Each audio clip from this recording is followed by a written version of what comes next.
Hey, everybody. Welcome to Don't Make Me Come Back There. We are a funny podcast about family. My name is Dustin Nickerson. I'm a stand-up comedian, the host of the aforementioned podcast. And alongside me in our state-of-the-art recording studio above Public Square Coffee in downtown La Mesa, California, is my lovely wife, my co-host, and my best friend, Melissa Nickerson. Hey there. Good to see you, Melissa. Andy is with us as well. Oh, ho, ho. And ho, ho, ho. Christmas is right around the corner. Christmas is like 130 some odd days away. Christmas in August. Yep. To me, September is the start of Christmas season. Especially in the Philippines, by the way. Oh, yeah? Oh, yeah. September 1 in the Philippines, it's Christmas everywhere. Really? Yes. It's kind of a known little okay. thing. Kind of. Well, to me, it is not even that it's Christmas is near. It's just my favorite 4 months of the year are September, October, November, December. That's to me that's the chunk. That's the good year. That's the good part of the year. It's best. It's the end of the year. It's the most holidays. Fall. Most routine, which we like. You're just waiting for me to move on. You're not into the subject. Hit me with that Patreon subject. I would kill you. Kill you. Well, I know in that look at you. Sometimes you have a look in your eyes where you're just waiting for me to be done talking. Okay. Well, anyway. I don't want to say anything. I got nothing to add. We have our Patreon Zoom coming up. It's going to be on Monday, September 22nd. We just had our August one. It was fun. You were at martial arts for our daughter. Kung Fu, baby. And we had a good time. We had a good chat. So get online and figure all that out, and then you can join us. You've also had VIP meet and greets. VIP meet and greets at shows, merch discounts. And then our behind the scenes every week. So lots of stuff. If you remind me, the Slosdoms who are patrons, they were at the shows in Madison, and they got, I was like, hey, you guys are patrons. They bought a hat, and I gave them their little merch discount. So, there's real perks. Give a little more, get a little more. Give a little more, get a little. Give a little, get a little more. And now you're silly? I'm laughing because remember, like 2 weeks ago, I said, give some, get some. Oh, yeah. Give some, get some. Yeah. That's it. Anyway. Today, on today's episode, we got Mike Vecchione. Mm-hmm. We Zoom Riverside. We e-speak to him. Yes. I don't know what it is. E-speak. E-speak. Let's roll with that. E-speak. We do a little e-speak. What did we call it? Like, backseater are the fans, and then the... Hitchhikers. Hitchhiker. We had Hitchhiker with us, Mike Vecchione, who's got a new special on the Nateland YouTube channel, which is, if you're watching us, it's on this channel. And it's called Low Income White. And you can give him a follow at Comic Mike V on all the socials, the Instagrams, the TikToks, Twitter, Facebook, whatever social you're on right now. Truth Social. I don't know that he's on Truth Social. Blue Sky, whatever one. Yeah, I'm just covering. He's plugged in. Mike's plugged in. Okay. We talk a lot on this. We talk a lot of stand-up. If you like stand-up, this is a stand-up heavy issue. E-speak. Episode. Talk about the San Diego Zoo. We talk about the San Diego Zoo. We talk a lot about comics that we like and developing material and kind of the landscape of comedy. We talk about his time as a teacher. Very interesting. His favorite age groups that he taught over the years, a little bit about him, growing up, about him starting comedy 25 years ago in New York, his roommate life with Dan Soder and other comics. It's great. It's a fun episode. Nice to. It's the longest I've ever chatted with Mike. I've done weekends with Mike, and he's so funny. Comics love Mike. But I've done weekends, a couple runs with him, and we've ran into him here and there in New York, but this is the longest we've ever chatted, so it was nice to catch up. A couple things to plug for you guys real quick here. Coming up, my comedy club dates this week. When is this coming out? This is last weekend. I was in Charlotte. and Greensboro. But next coming up in September 26th through 27th, I'm going to be at New York Comedy Club. Is that in New York? No, it's in Stamford, Connecticut. And then I'm going to be at the Kentucky Comedy Festival in Murray, Kentucky on October 3rd. October 4th, I'm going to be in Boston. The rest of October, 9th through 11th, San Francisco, 16th through 18th, Kansas City. The Neptune Theater, Seattle on the 25th, the 26th, 2 theater shows at the Majestic Theater in Corvallis, Oregon. The rest of the fall, we've got Nashville, San Diego, Tulsa, Oklahoma, Brooklyn, New York. And to the new year, we've got a couple new dates here. January 2nd through 4th is Dallas. That was there. January 9th through 11th is Houston. We just added Valentine's weekend, everybody. Salt Lake City, Wise Guys Comedy Club. February 13th through 14th, 4 shows, roll out. Those are on sale now. Valentine's weekends tend to sell pretty well, so I would get tickets sooner than later on that one. And then it's a ways out, but it is on sale now. Portland, Oregon is going to be in April. I know April's so far away. So, just put that on a calendar somewhere. April 23rd through 25th, Helium Comedy Club, Portland, Oregon. So there you go. There you go. Enjoy this episode with Mike, everybody. All right. Bye. Bye. There's a lot more specials. You were kind of the first big one on the channel, right? Yeah, I did really good numbers on the last one. And this one is, it's good, but it's like, I just feel like everyone is down across the board, Yeah, on the channel or just specials everywhere? No, specials everywhere. Specials and sales are down everywhere. Are they really? Yeah, they're down. It's hard for us to realize that when we're in the Nate world sometimes, and you're like, oh, he added a 4th arena show. Great. I was joking with Nate last time. I was like, they're just gonna have to start putting you in a field, and you just like there's no venues big enough for what you do anymore. It's insanity. But yeah, since the return post-COVID pop. Sales are down like a third since then. There was this huge rush, and it was because everybody watched a bunch of comedy during lockdown. And then as soon as they could get out, they got tickets. And and then they're like, we don't like it that much. Yeah, I think people got tired of I'm doing crowd work clips and all that stuff, but I'm doing the thing everybody's doing. But I think that's kind of over. Everything has its moment, and then it's done, and we're in a here and now consumption, slurp it up and spit it out type society. So it's like comedy. It's like, okay, but now I'm watching this other guy fall down a flight of steps, and that seems more fun. Hard to compete with that. Yeah. When it comes to Kev on Stage did this recently. He said just always remember people are watching this on the toilet. And this is not I know we think we're putting out art on, and to an extent we are, but when you're competing with what somebody's scrolling at the toilet, your well-crafted joke that took you 4 years to write is a higher piece of art than someone breaking through a trampoline. But on the toilet, that broken trampoline is better for that environment. I know. Those are great. Yeah. So where are your kids when you're doing this? Oh, our daughters are in school, and our son is in college. Oh my God. Yeah, we dropped him off last week. Wow. Yeah, I've found. Especially as our kids have gotten older into upper high school, now one in college, on stage and in person, I have to address the fact that our children are older almost immediately. Because if I go on stage as a 40-year-old and be like, hey, I just dropped my son off at college, the majority of human beings are like, what? There's too many follow-up questions. Right. That now I'll stay on stage. I'll just go, hey, before you ask any questions, me and my wife met in church youth group. That answers all your questions.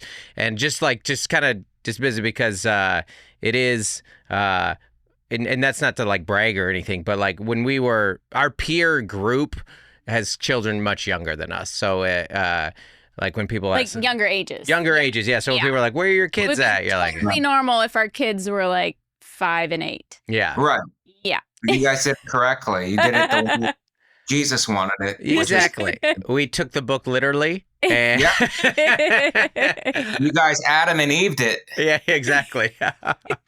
So yeah, that's where they're at. They're in middle school, high school, and college. Oh But- wow, that's the first time I've said that. We have a middle yeah, schooler. It's funny. It's Yeah. I assume that you have little kids, and you're like, I'm like, where are your children? And it's like one is fixing our car. Yeah, yeah, The other one, I think, is at a bar. yeah. Like all older people stuff. Yeah, that's exactly right. Yeah, one of them is I think Waitressing. no, one of them is having his portfolio. He's meeting an investor right now to look at his retirements. Retirement options. Wow. Yeah. One of retired. yeah. You guys are great. I mean, that's a great thing to say if you want a compliment coming back. It's like my son is actually retiring. It's like, you guys look amazing. Thank you. It's very selfish to have your kids young, like in the sense that like it is If great. you don't want to have your 20s. Yeah. Well, that's one way to look at it, but it's really best for you to have your kids young. It's not best for your children in the sense that like we were 22 with a baby. Like That's what's supposed to happen, though. yeah. Really? Well, I mean, It was pretty easy to handle like the sleepless nights and stuff, you know? Like Yeah. you bounce back like I mean, because you were drinking then. yeah. It's like you just get in here like, I'm getting crazy, baby's getting crazy. It's like we're both partying, and then we sleep, and then we wake up groggy. It's like it just fits. Well, in her defense, Melissa had only just started being allowed to go to the bars. You know, she was barely 21. yeah, I would have had to gone pregnant. Yeah, I actually did go to a couple happy hours for work. And I was like 21. Right. And I just like had Sprite, I was pregnant. Oh wow, she's like she doesn't drink. No, she's pregnant. What? She just got in here. Yeah. That's so great. Yeah. I love the church youth group thing. I feel like I need a story like that in order to fit better into the Nateland sphere. Oh yeah. Well, You know what I mean? we could make one up. Yeah. Well, I'm Catholic. I went to CD catechism because I didn't go to Catholic school. We couldn't afford Catholic school, so on Yeah. Mondays I go to religion class Mm. called CCD catechism. That's so funny that you mentioned. I'm so glad you mentioned that because every time I hear someone talk about like, oh, I went to Catholic school, they always go into the trauma route of how hard it was. And immediately my mind goes, oh, so your parents were loaded? Like private Catholic school is so expensive, right? Expensive. Yeah, Any private school. Yeah. Right. Yeah, for sure. yeah. Catholic school's expensive. It was too expensive. There were 3 of us, and it was like that. I would break the bank. So Yeah. we were like, no, you're going to public, and then. But yeah, the trauma of Catholicism. It really just depends how you're raised. Like we were raised. We're Italians and Catholic. So it was like, yeah, you love God. God loves you. Jesus, like all this stuff's good stuff. Like just take the good stuff. But as far as the fire and brimstone, like it was there and we were Yeah. aware of it, but it wasn't like forced down. Like you're going to go to hell. Like it wasn't like Yeah. you're going to go Yeah. to hell. It wasn't any of that. So it's like, it just depends how and those are the people who are like, you talk to people who are complete atheists. It's mostly Mm-hmm. many are coming from that, where it's like they're just screamed that Right. you're going to hell, and it's like now they don't believe in anything. Yeah, so much of what your interaction with your faith was as little to do with the faith itself. It was what Right. version of what church or what parish or what, Right. whatever you were handed by your leaders in your local church, and then also your parents, right? Right. Yeah. It's Mhm. really how you're brought on board. That's really what it is. And now I look at organized religion kind of like as a conduit. If it helps you to be a better person and it helps you connect to a higher power, then great. And if Yeah. it doesn't and you have another way, then that's great too.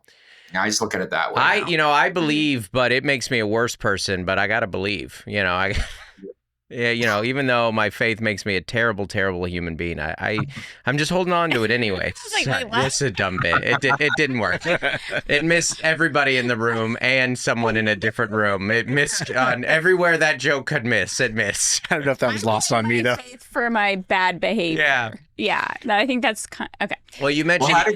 how did you guys raise your children? A mix. Yeah. Yeah. Well, we. That would be cool if you did an experiment where you sent them to different churches. Yeah. Like one Yeah. Episcopalian, one Catholic, one Mhm. Hindu. Like just send them to all different faiths. Just and settle see who this. turns out the best. Yeah. Do a real test. Yeah. That's good. Oh, like just do a science experiment with your children. That's great. Yes. We love you, but really what we're here is for data. We want some data. Everything. We're trying to settle 1,000 years long debate here. I got a trifold board, and I got some charts. That's really great. That's really a great idea. And Yeah. then see who turns out best to be like, this is actually the correct religion. Yeah. I think that's a good idea. We were very open-handed with ours. And so like Open-handed? yeah. You got it. Spare the rod, spoil the child. It's in the Yeah. Bible. Mel and I go to church, and when they were younger, it was just kind of a thing you would do together as a family. Like, hey, Right. everybody, we go to church on Sundays and maybe a midweek thing. And as they've gotten older, if they want to go, they can. We encourage them to, but we don't like get in the car, you have to go type thing. It's as they got into their teen years, it's up to them. So the answer is sometimes they do, sometimes they don't. And then each of the three of them have wavering levels of enthusiasm on going, meaning that like one of our kids right now is very excited and goes to youth group and every Sunday and stuff like that. And then one of the others is like, hey, this is my day to sleep till 2 p.m. And you're like, okay, I'm not gonna, because to your point earlier, it seems the people that walk away from this the fastest are the ones that it was more of a heavy hand, in their youth. Yeah. So that's where we're at on So that. do you say the one who sleeps till 2, do you say the devil's got him? Yeah, absolutely. The devil got him. and Because you know who slept till 2? Yeah. A man named Lucifer. Yep. And we brought you in here as a Catholic just to add a different level of prayer. We're going to pray for her right now, actually, just to see if we can get all the channels dialed. Well, let's do it all before football, because that's how we do it all before football. Yeah. It's funny you mentioned you need the story on the, to fit in the Nateland verse. One of the questions we put in our Facebook group, do we have any questions for Mike? And one of them, this was from Scott, was how is it being a PG-13 comedian living in the Nateland verse?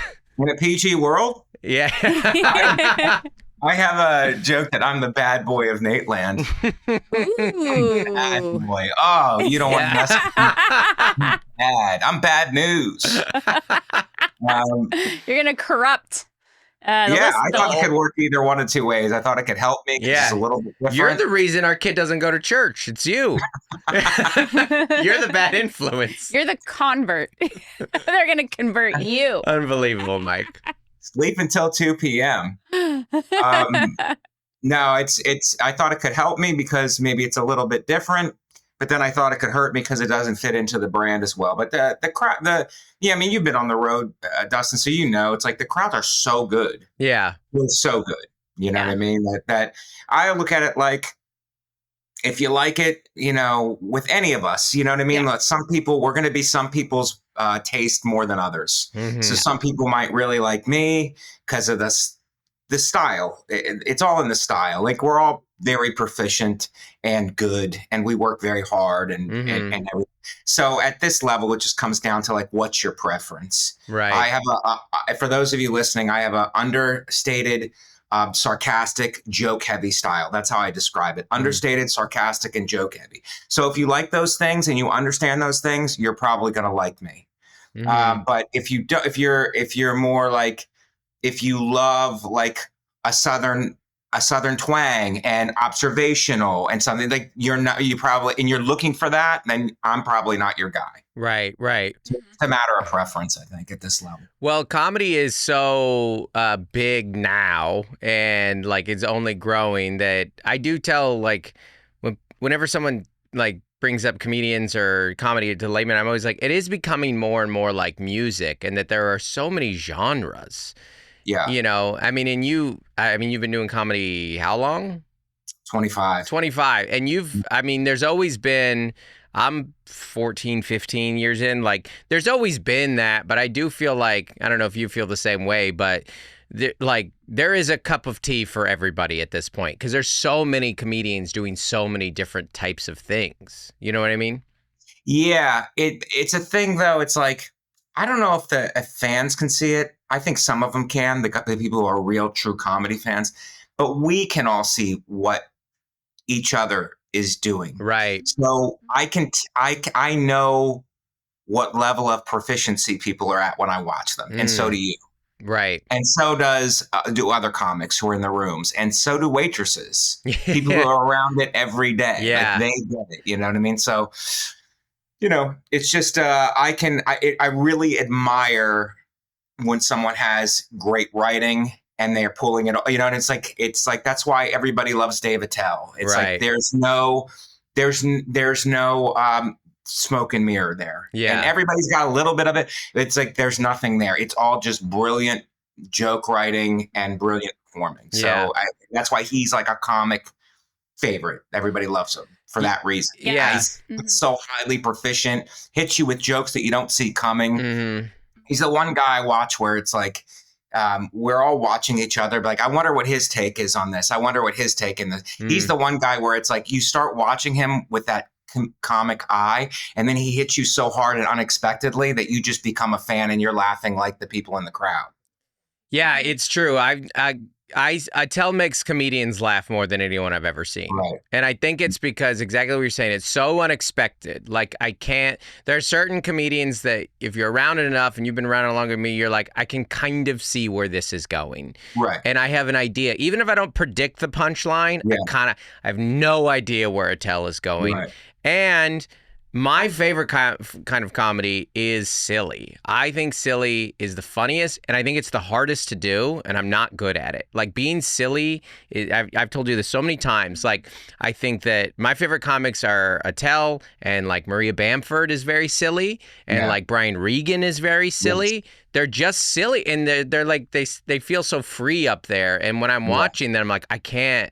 It's so easy for you. You're so relaxed, and it's so it's very intoxicating how fun it is for them. It's a great point, but I kind of look at it like sports, where it's like you prepare so hard, but then when you go to compete, like I wrestled, and but in any sport it applies, where it's like when you compete, you don't want to have you want to be very loose, and it's going to make you faster and quicker and more skilled in everything you do. And that's the same thing with comedy. If you go up there and you have all these jokes and you just have them, and then the whole thing is like, in my head before I go up, I'm like, be loose, be playful, be fun, smile, have a good time. And it's like, especially in these arenas that we're doing with me, it's like I have to like, because it's overwhelming when you see the crowd. It's like we just did the Boston Garden. I'm like, I'm blown away. This is where Bird is. I'm not even a basketball guy, but the legends of and you're in that arena, and it can be overwhelming, and you have to like dial it back and go, hey, have fun. This is fun. Yeah. This is a great opportunity to have fun in front of all these people, but it should be fun.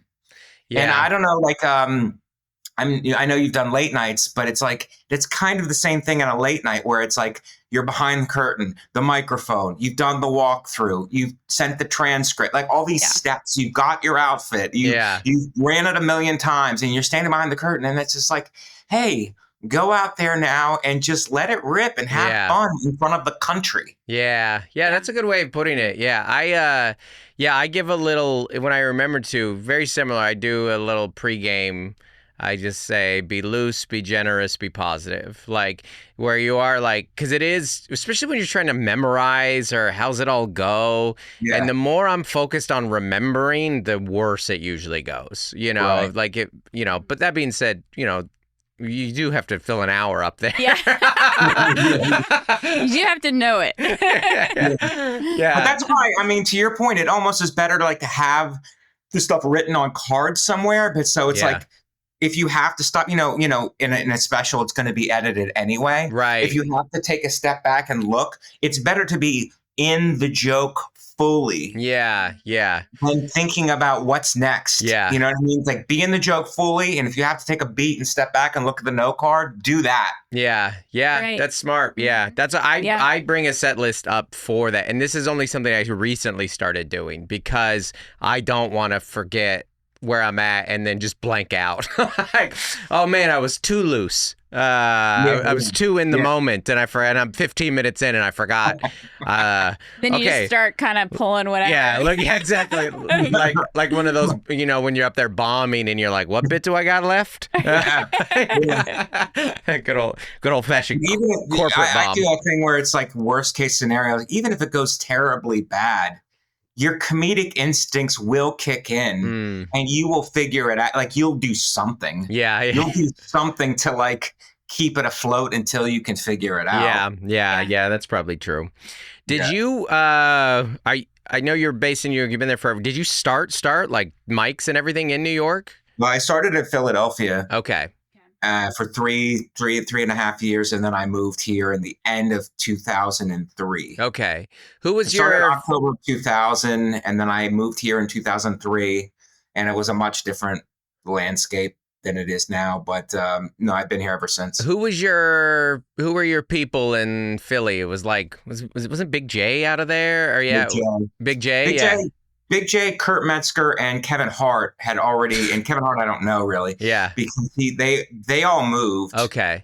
They had just left the club where I was, the Laugh House. And I started around the same time as Joe DeRosa. Okay. 8 months. I started 8 months before DeRosa, and I always give him his credit. He was very funny right away. Oh, that's great. Yeah. We started around the same time, and then he moved before me. He became roommates with Big J. And I remember him coming back to the club to feature or something, and he was like, I was like the top guy at the open mic at that point, and he was like, what are you still doing here? Like, move. Yeah. There's nothing here for you. Move. That's what you had to do back then. It's like move to New York or LA. Once you had your little time, move to New York or LA. And I was like, yeah, but can't I just like drive up there? He's like, it's not the same, dude. You got to get up there. Yeah. And he's like, what are you doing here that you can't do up there? And it like really made me think it's a great point. Had you gone to college at that point? Were you day jobbing? What were you doing outside of comedy? Yeah, I was teaching. That's right. I knew that. Yeah. Degree, and I was a teacher. I went at night and got a master's in special education. And then I taught for 5 years. So I was just coming off a job that I resigned from my job. And I should have known. I forgot. Because I remember your IEP joke being so good. Yeah. Yeah. And that sounds so specific. IEPs have come a long way since you were teaching too. But, really? Have they? Well, I hope shorter. I hope they become shorter. We're familiar with such things. Yeah. It's not bad. It's not bad. It's like really a good idea. Mm-hmm. It's executed incorrectly and all kinds of bureaucratic legal. But for every kid to have one sheet to be like, hey, these are your goals. And it's like, let's break them down. Like, that's not bad. That's actually pretty good. You know what I mean? And then if the kids can be conscious of their goals every day and really work at it. I think there needs to be like major overhauls in education, for it to be effective, but we can go into that another time. Well, that's why we brought you on here today, actually, was a critique of the public school system. It's time to take it down. Episode title. Well, unfortunately, Catholic school is too expensive, so we've got to overhaul the education system. Wow, that's pretty amazing. Yeah, yeah. So did you start teaching in New York? Were you like subbing or something? How were you getting income? I had a full day job teaching in a school in Philly, in 3 different schools I taught. And, and then I moved, and it's good because I taught in the city. I worked at a behavioral school. I did it like I do comedy. It's like open mics up. It's like I worked in a behavioral school, and then, so I did that while I was getting my master's. And then when I got certified, I worked in a city school for a year. and then a working class suburb for 2 years, and then an affluent suburb for 2 years. So I got to see Moving up the spectrum. ladder. Yeah, like the minor league system. Yes. Yeah. And then I moved to New York and I started working with 3 to 5 year olds, which was the best. I mean, I'd still have that job now if I wasn't on the road. The job was great because 3 to 5 year olds is like they're moldable. You could still mold them, and then you can see the progress within weeks of working with them, and it's like very gratifying. Yeah, They're potty trained mostly. Yeah, by then, and they're pretty verbal. You know, like they're verbal. Yeah, some aren't, but it's like mostly. I would deal with the kids who had tantrum. Sure. It was like it was like a wraparound, but you had to be certified to do it. Yeah. A teacher, and you'd work one-on-one with them, and sometimes you would go to their home, sometimes you would go to the school. Yeah. And it was just fantastic. Wow. You have a lot of various And I didn't think I was going to like young kids. I loved it. Yeah. I really loved it. Yeah. Thought they were the best. I have we've got preschool teachers, that our kids had, or I have friends that are preschool teachers.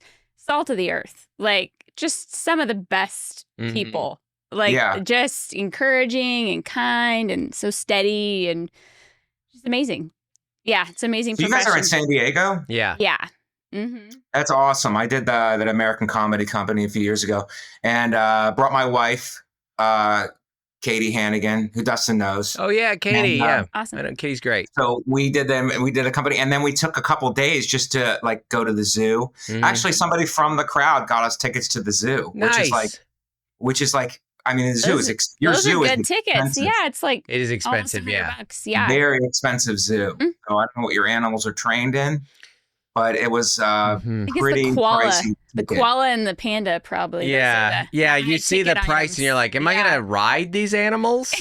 But it's a world-class zoo. Yeah. The zoo ticket was more expensive than our comedy ticket. Oh, yeah. Well, yeah. I mean, you're just one animal. Yeah. They got capybaras at the zoo. You can't compete with that. They got animals I haven't even heard of. They put you in a cage. Yeah. The zoo is great. I don't know your experience, but there is a lot of fluffer at the zoo, and it is a little like the grocery store that the good stuff's in the back, and you got the stuff you really want there. The milk. You gotta walk through a lot of those birds. A lot of birds and a lot of various four-legged horse-like type zebra creatures that aren't zebras, on the way. And you're like, all right. Taper. Yeah. At a certain point, all the four-leggeds all kind of look similar. Yeah. And you're like, where is the polar bear? That's what I want to see. Yeah. Oh, it's down at the end. Back. You're right. They hide him. Yeah. He's like the headliner. He's the closer. You got to go through a million birds. Yeah. Yes. To get there. Yeah. Yeah. And they're the Nate, and you and I are the birds. Yeah. That was a good hurtful analogy. Yeah. We were talking about polar bears. Oh man, I was personal. Yeah, last Sunday I was at Taylor Tomlinson, who's my sister in comedy. We started together. She was at the Greek and I was on the show as well.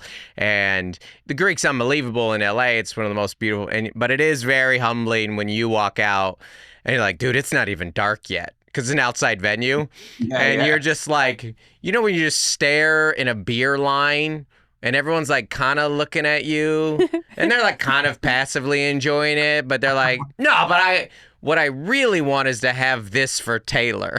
Yeah.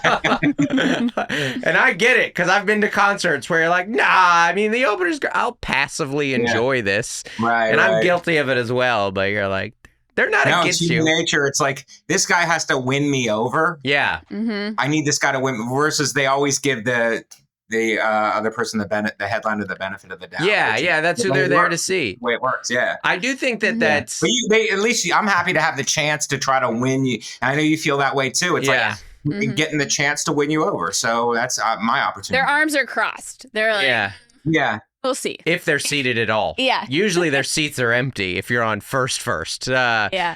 But the what I was going to say was It doesn't matter. It wasn't an important thought. About the Greek, Taylor? No? Okay. It's gone. We've moved It on. was going to be a great thought, and might have been the highlight. It might have been the clip of this podcast, Oh. but your bright yellow shirt distracted me. Okay, we had That's the plant. That was putting you back in your early New York days. This is a question that we got from one of our fans as well, Tristan, who specifically asked about Dan Soder being a roommate with Dan. But this is, I think this is a question where our son just moved in with he's in the dorms, and so he has a bunch of young male roommates. I would love for you to speak to the pros and cons of having comedian roommates. When I started comedy as 27, I was married with kids. I never did a living with comic type situation. Oh, yeah. So I think it depends who you're living with. I mean, I got super lucky with how many comedians did I live with? 2. yeah. I lived with 2. So one was James Mattern. I don't know if you know him. Mhm. He's a New York guy. I know who he is. I don't know him personally. Yeah, but yeah. So he was really great, fun-loving guy, and a good energy in the apartment. So I lived with him for maybe 2 years, 3 years, maybe. Mhm. And then I moved in with Soder, and we did 10 years straight. And it was just the best. I think it's just, if you're living with the right comedian, it's the best because because we were also best friends. So it's like you wake up and it's like, he's doing his thing, you're doing your thing, and then you can bounce jokes. Is this funny? What do you think of this? Or if about a venue or about something, hey, what's your experience with this? And he's like a solid guy, so he'll lay it out. And usually it's exactly what it is. So it's like it's such a fruitful relationship. Yeah. You know Yeah, what I that's mean? great. That's amazing. And we had just so much fun too. It got to the point where it's like we both, I mean, especially him, he's doing great. He was doing awesome. So he's like, could have moved out. Like we could have both moved out, but it just was like neither of us, like we'd have girlfriends and then break up and then be like whatever. So it's like, why leave the situation? We're good friends and we're having a good time and we're close to the train. We love where we live, the neighborhood and all that stuff. So it's like, why move? You know what I mean? Until, we both met Katie's, ironically. The pandemic hit and then we split, simultaneously. But it was just a fantastic, you just fall into a situation where like, this is fantastic. Yeah. That's amazing. Yeah. Roommates are tough to find and friends are tough to find. So when you can land one like, oh my gosh, I get along and you're compatible and you're respectable. I don't know. The scene, I don't know how this, like I'm on the road a lot and as you are, but like we had a whole scene here. Yeah. That has evolved over time where it's like, I think because of social media, I'm not blaming it, but I think because of it and all this stuff and podcast people kind of do it on their own. They don't need each other as much as we needed each other back in the day. And it just felt like a tighter knit community and it's felt like way less comedians and a tighter knit community back then. So I'm sure that's everybody, it felt like we were like choosing to live this specific kind of life. And this is what we're doing. And nobody, it's not, no one had dreams of being famous or being rich and all that stuff. We all probably did, but it's like, we were just in the scene, just working to get funnier every day. And I think that now that all the gatekeepers are knocked out of the box, which is a good thing, and that there's social media, you can just earn it from the fans. That's great. But as a result, you get a lot of people coming in who maybe aren't comedy purists, maybe are marketing people or have a degree in, social media marketing, something like that. They're not where we came from, which is like boots on the ground, open mic on the way up type, loving comedy. Yeah. So, I was just going to say, go ahead. Finish well, I just think that it's not that they're bad and we're good. I'm not trying to paint it that way. I'm just saying it's like a different type of person coming into the scene versus what we had before. Yeah.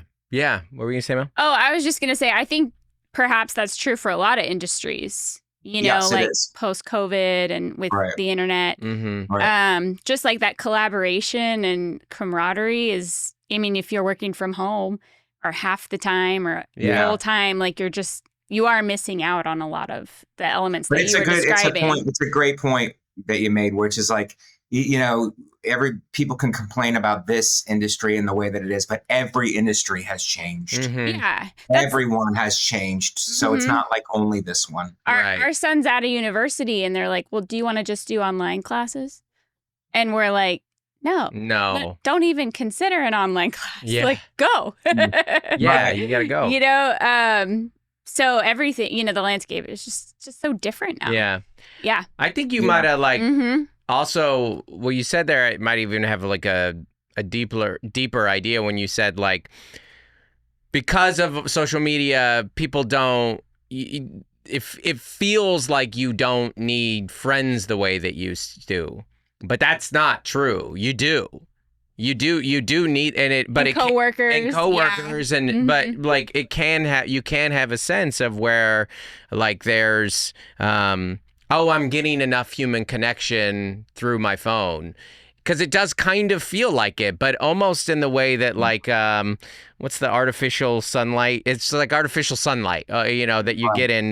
We would always have in those lamps in Seattle. Yeah. Because We just call them happy lamps, but I don't know. yeah. And you're like, I'm getting plenty of sun. And then you go experience real friendship or the real sun. And you're like, oh, this is actually what I needed. What I needed was to sit down with a friend and connect and have this time with the roommates or a shared peer and just like, and it doesn't even always have to be a deep thing. Just be like, how was your day? Oh, I got to tell you this thing here. Yeah. As opposed to somebody going, let me tell you about my day. You know? Yeah. Right. It's What you're describing sounds like an amazing like TV show or movie. Yeah. You know, like that I want to watch. Yeah. Oh yeah. Yeah. Mhm. Yeah. Well, let's And, pitch it. But let's Oh. is it even a real thing if we can't monetize it? No. Mike and I would never have a conversation unless this was going to be on a monetized YouTube We channel. never actually talked. Melissa I forgot never she had met thought. you. I don't actually want to hang out with you. I want to Yeah. watch the show about your life. Yes. All right, you guys. Leanne is streaming on Netflix right now. I don't want to talk to you, but I want to give the impression that I'm having a great time. I don't want to be friends with you. I want people to think I'm friends with you. Yes. That's the real value here. And then I want them to buy into the energy and then go see our Patreon. Yes, exactly. What's the problem with that? You guys, I'm going to This be. friendship is not making me the money it used to. No, you guys, I'm going to No. be at Duckworth's Comedy Club in 2 weeks if you guys want to roll through. Real club name. Anyways. But no, I know what you're saying. And it's like, there's something to be said. I said this before, so I'm sorry if I'm repeating myself, but I'd almost rather watch a bad television show than, and I'm good at not scrolling through my phone. But what I'm bad at is like checking my page every 5 seconds. So I've got to curb that. But like just watching YouTube, like I said, everything's evolving. YouTube now seems to be like just people arguing with each other, taking people down. He watched the host go silent. Can I make you guys go silent? That would be a clip if I could make you go silent. Melissa, do shocked face. Yeah, shocked for the clip. And guest makes host go silent. I could clap back at you if that would help. Or you could storm out. Clap back at you, Yeah. and then that makes you go silent. Yeah, that, and then guest storms out of interview. That's big Right. too. Right. You know, celebrity offended by question. What if you guys were to own me? Now we're talking. Could you own me? Yeah. If Guest gets owned. guess, yeah, or There you go. pwned. That's There you another go. one. Owned or pwned. Or pawned. I think those are the three. Yeah, it is. It's That's so just visibly upset. Maybe I could be visibly. yeah. It's so clickbaity. It's Yeah. just like, oh great, I'll watch. And again, that's who you're competing with in your long formed art. So if I used to think watching YouTube is like, well, this isn't TikTok. It's like a longer form. It's not going to cripple my attention span. But because it's evolved into that now, which is confrontational and clickbaity, that it's like, it's almost better to watch a bad television show because at least you're following a story. Right. You know what I mean? Like that's better than watching people try to take each other down or even sports. Like I love sports and just the guys are just yelling at each other about sports. Yeah, I don't know. Let me ask you this as someone who's started 25 years ago. Do you feel like then young comedians have in like the landscape as it is it easier? Is it harder? Is it better? Is it worse? Once in a while someone will ask me, I'll be like, dude, I have no idea. I don't know what to tell them, right? I'll tell you what they are doing. I think this is what they're doing because like even a year ago, 2 years ago, everybody had rooms. They had rooms. This is what they were doing in New York. They had a room. They'd have a room. So they'd get themselves stage time. They'd also have a photographer show up to the room. And the room was really small. So they'd take all these pictures and they'd invite like more established comedians on. They'd take pictures and they would be like, this is what happened at the Stardust or whatever the room is called last night. And it's like they would have all these pictures and they would take pictures of it and they would try to build the room that way. Now that's not even happening anymore. There's no more, very few independent rooms like that.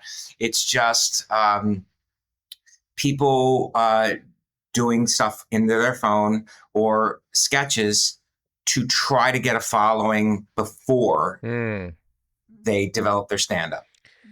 Interesting. Yeah, which I get because it's like that's how you're being judged. You're being judged by your following. So the clubs are venues, man. The clubs are businesses. I understand it. So regardless of what you're doing on stage, it's like how many butts can we get in the seats? Yeah.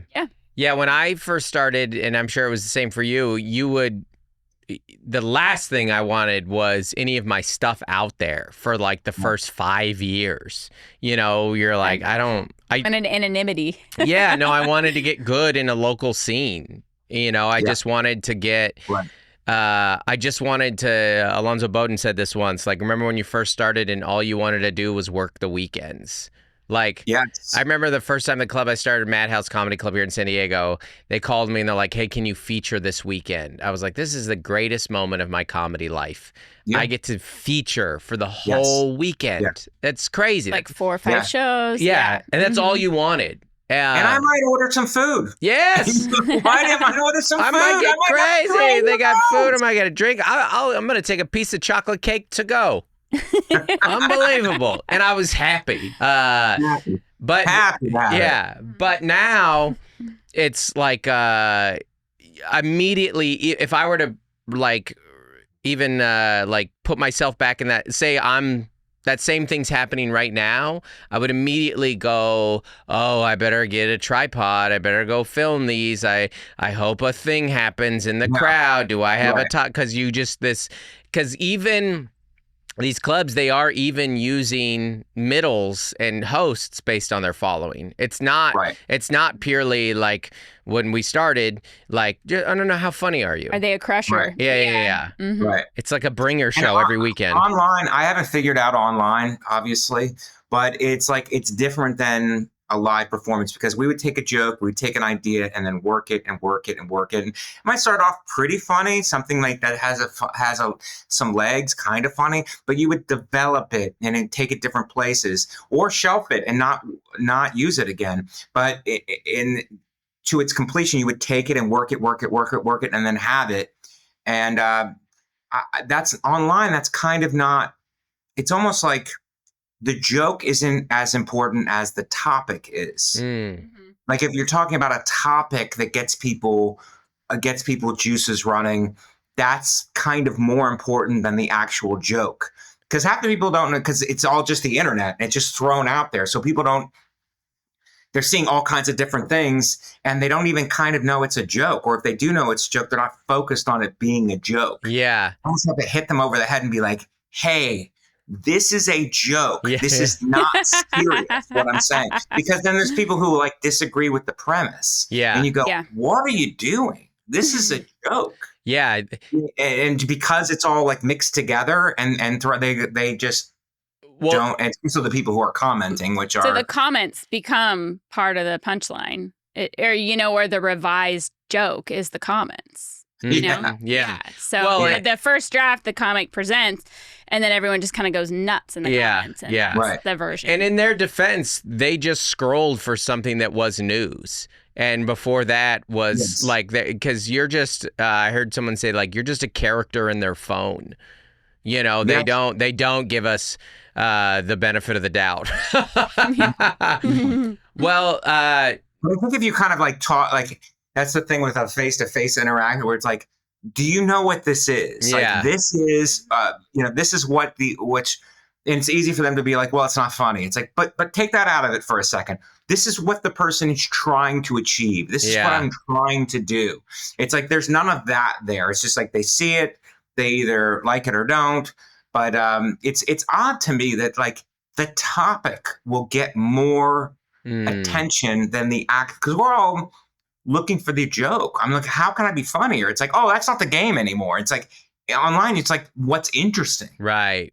What's that? Now I can figure out like what's interesting, not to me, but what's interesting to people. Yeah. You go, what was the big weekend story? Well, just give me till Monday and I'll see what all the clips my friends wrote jokes about.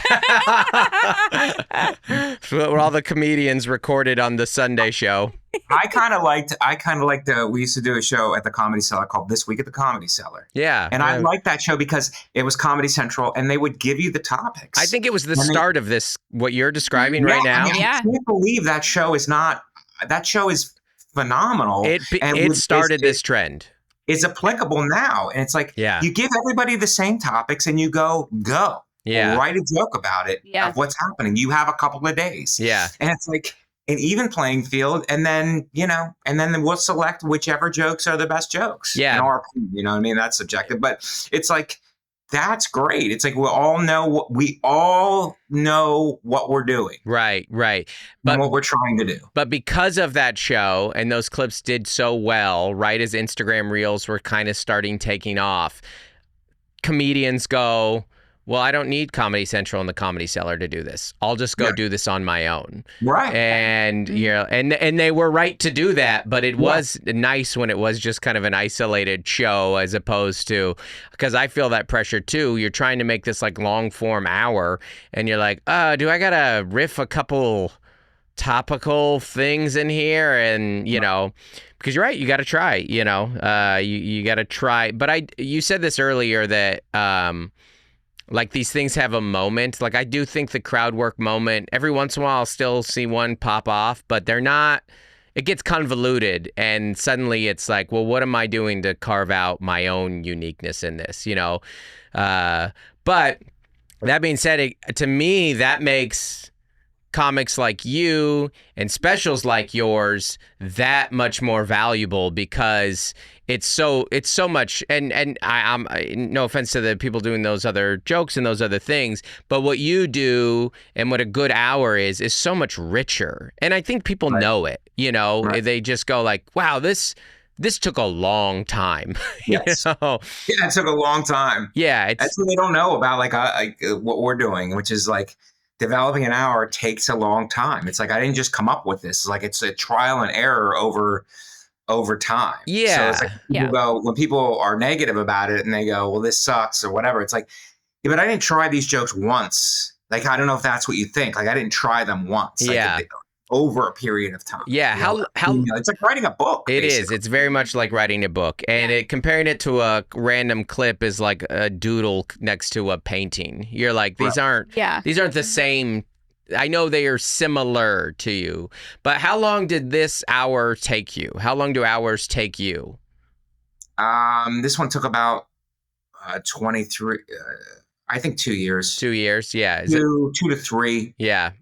And it's usually, I did an album in 14, an album in 18, a special in 23, and a special in 25. Yeah. So it's like usually 3 years, 3 to 4 maybe. Yeah. years. And I'm sure you're already working on the new stuff because that came out. I am, but it's like I don't.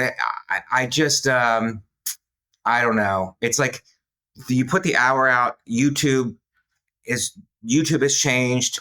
We're lucky to have Nate. I'm very lucky to have Nate put me on his platform. But it's like, I don't know. I just feel like all of us need that other thing. I mean, there's some people who can just, their comedy has made them pop. Burr is one of them. Nate is one of them. I think Gaffigan. But like, it's very hard just to do.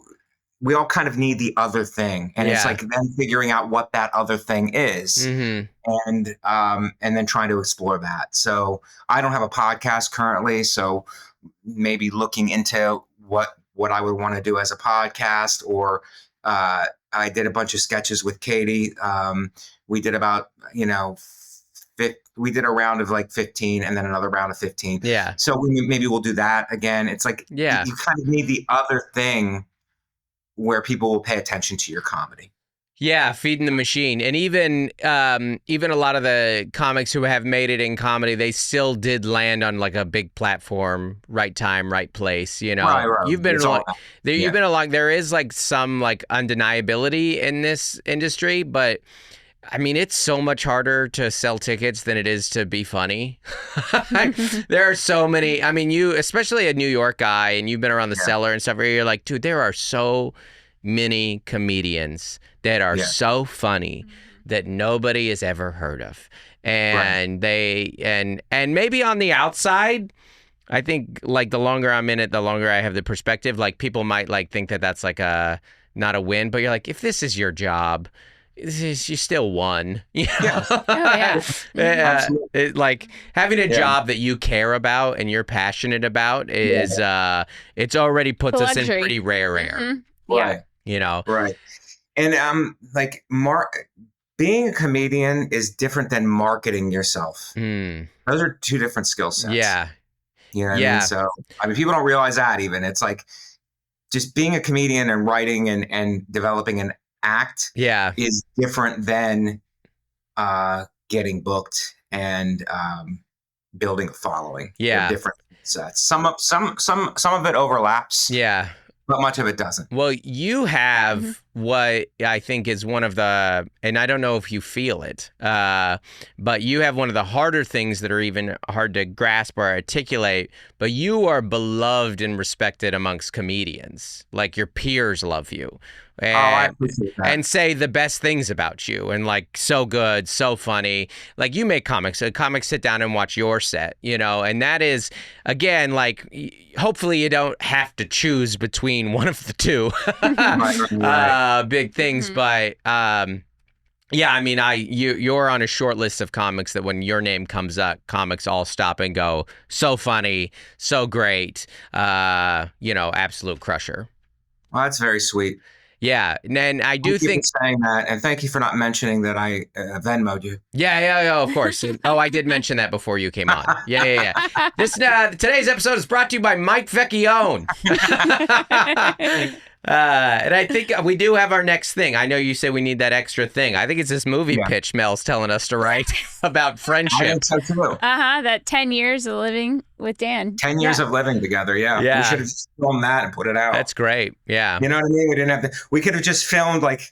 Now it's to the point where it's like you could just film different parts of it and hours and hours of it and then just give it to a producer or something. They'll chop it up. They'll put it in the right place and then it happens. Don't even make a movie. Just make a great trailer. That's all you need to do anymore. You're like, he did that movie, right? How did it do? I don't know, but the trailer was great. Trailer was amazing. I'm just thinking about putting a Patreon up and then just nothing. Yeah. I just like a Patreon, be like, guys, and it's just me, talking. I like that. Well, let's set that up when we're done here immediately for him. It's a good time to plug our Patreon, Mel. Well, Mike, thanks for doing this. Congrats on the special. Thanks for having me on. Yeah, hope you're doing well. I don't know. I hope to see you soon. Yeah. Maybe we'll be on a run together soon or in New York, or let us know when you're out this way or something. I know you guys are probably going to tag everything, but do you mind if I just talk after a little bit? Please do. So please watch my special if you haven't. It's on YouTube, the Nateland homepage. Nate was kind enough to give me another special. It's called Low Income White. Please watch it. And all my social media is @Comic Mike V. So please give me a follow @Comic Mike V. And I think that's it. That's YouTube special Comic Mike V. And what's your Patreon? For that Patreon.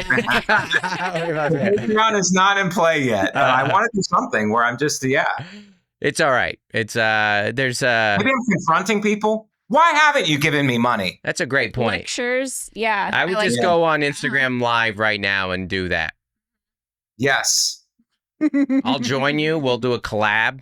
We'll just that'll be you and I, to use a wrestling term. We can both go heel out of nowhere. Just get real. A confrontational collab? Yeah, Nateland needs some heels. Who's the heel of Nateland? Who's going to be? Because heels could get popular. So yes. People forget The Rock was a heel, so you and Greg kind of have some. Me and Greg got some beef, but that's neither of us gone full heel yet. Yeah. Yeah. Okay. I think that could be your angle, Mike. That's it. Well, I want like Julian to be having a conversation with Nate, and then me come up and hit them both with a chair. Yes. And then be like, "What's up? Yes. What's up?" I like that. Then meanwhile, I'm just off the tour. Mm-hmm. That's the reality of it. I just get banned from the tour. But no, I'm on the tour and they have to deal with me. Yeah. But full circle, Linda McMahon, the wife of Vince McMahon, the head of WA, is the head of the Department of Education. So now you can overhaul the public schools like you wanted to. I love it. I love it. Full circle. Perfect. All right, buddy. Good to see you. Thank you, guys. Yeah, thanks for doing it.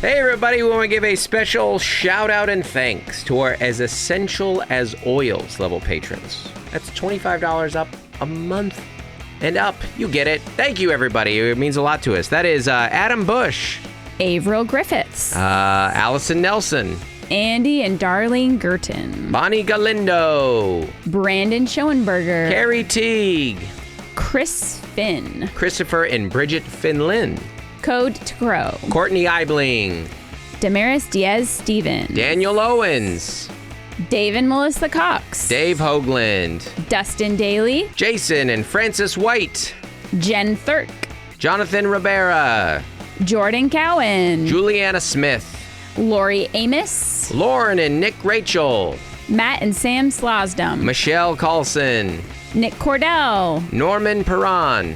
Preston and Rachel Wilson. Also, if that's Perrin, I'm sorry. Also, Preston and Rachel Wilson. I'm sorry if we messed these up. We're trying our best. You're up. Raina Camps, Robert and Nellie Capen, Stephen Menya, Zachary and Tammy Moyle, and Tiffany Payne. Bye. Thank you.